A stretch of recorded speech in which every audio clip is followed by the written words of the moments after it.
Okay, we're good? Yep. First, I'd like to thank all of you guys for coming out to join us today. Secondly, I would like to thank my brave client. It is difficult for a woman to disclose in such a public manner issues pertaining to sexual assault. Next, I would be remiss not to thank the police department. If I could sit up here at one press conference and complain about them doing nothing when there's obvious injustice, in this case they did something. Something that I know that is difficult to hold one of their own accountable. What we learned from the details of the arrest warrant of Officer Steele was that he intentionally did not turn on his body cam. He intentionally turned only the dash lights on to pull my client over, thus that the entire encounter would not be recorded. One does not do such a thing if they know what they're about to do is right. You only do it if you know what you're going to do is wrong. We believe his actions are premeditated. He used his power to intimidate a teenage college student with threat of an arrest if she did not abide by his directions. And what were those directions? To leave the stop, follow him to an undisclosed location, follow him to the airport, with then change to another location out of fear of being arrested. It was a choice. Follow these commands or I'm going to take you to jail. We understand that he has a right to defense. I believe the Constitution affords him that, and he should have that defense. However, we believe our client.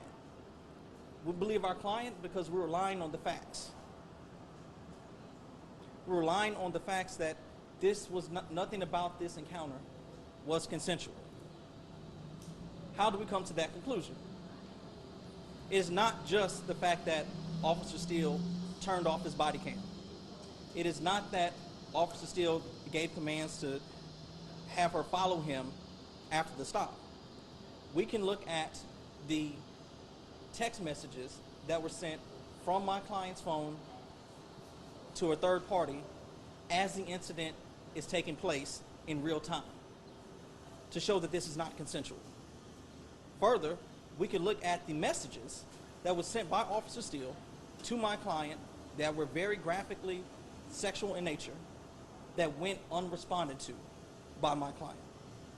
That shows that this was not consensual. Officer Steele needs to be held accountable.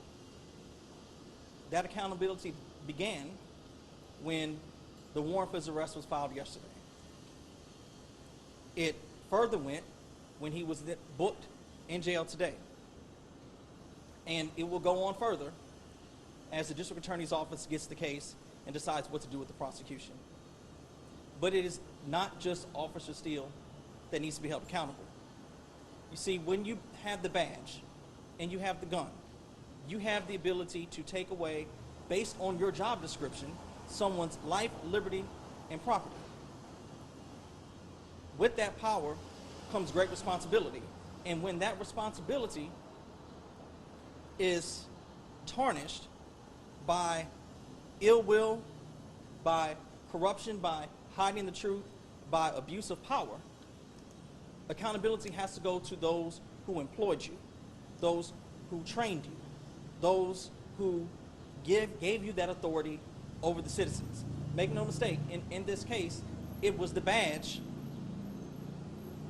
that influenced the decisions of our client. So we plan on filing civil action against the city of Baton Rouge and the Baton Rouge Police Department for the actions of their own. The actions of Officer Steele is going to bring litigation to the footsteps of City Hall. With that, I'm going to open the floor for any questions. I know you spoke about the bravery of the client in this day and age. You kind of elaborate on that a little bit more, just about women being able to step up and actually tell somebody. Well, just the nature of telling somebody something that's sexual happened to you is something that most folks are not comfortable with. But to do it in a public way as an outcry puts her on Front Street, puts her on Front Street for ridicule, puts her on Front Street for criticism. And despite knowing those things were to come, she stepped out and did it anyway. And I'm glad her cries were heard, and I'm glad that her pleas were vindicated by the arrest of Officer Steele. Piggybacking off of that just a bit, do you know if any other possible victims have come forward with these allegations? I do not know at this time if any victim has come forward in an official capacity by making a formal complaint against Officer Steele. As we go through the discovery process, through our civil litigation, that will certainly be a point of concern for our questioning through discovery.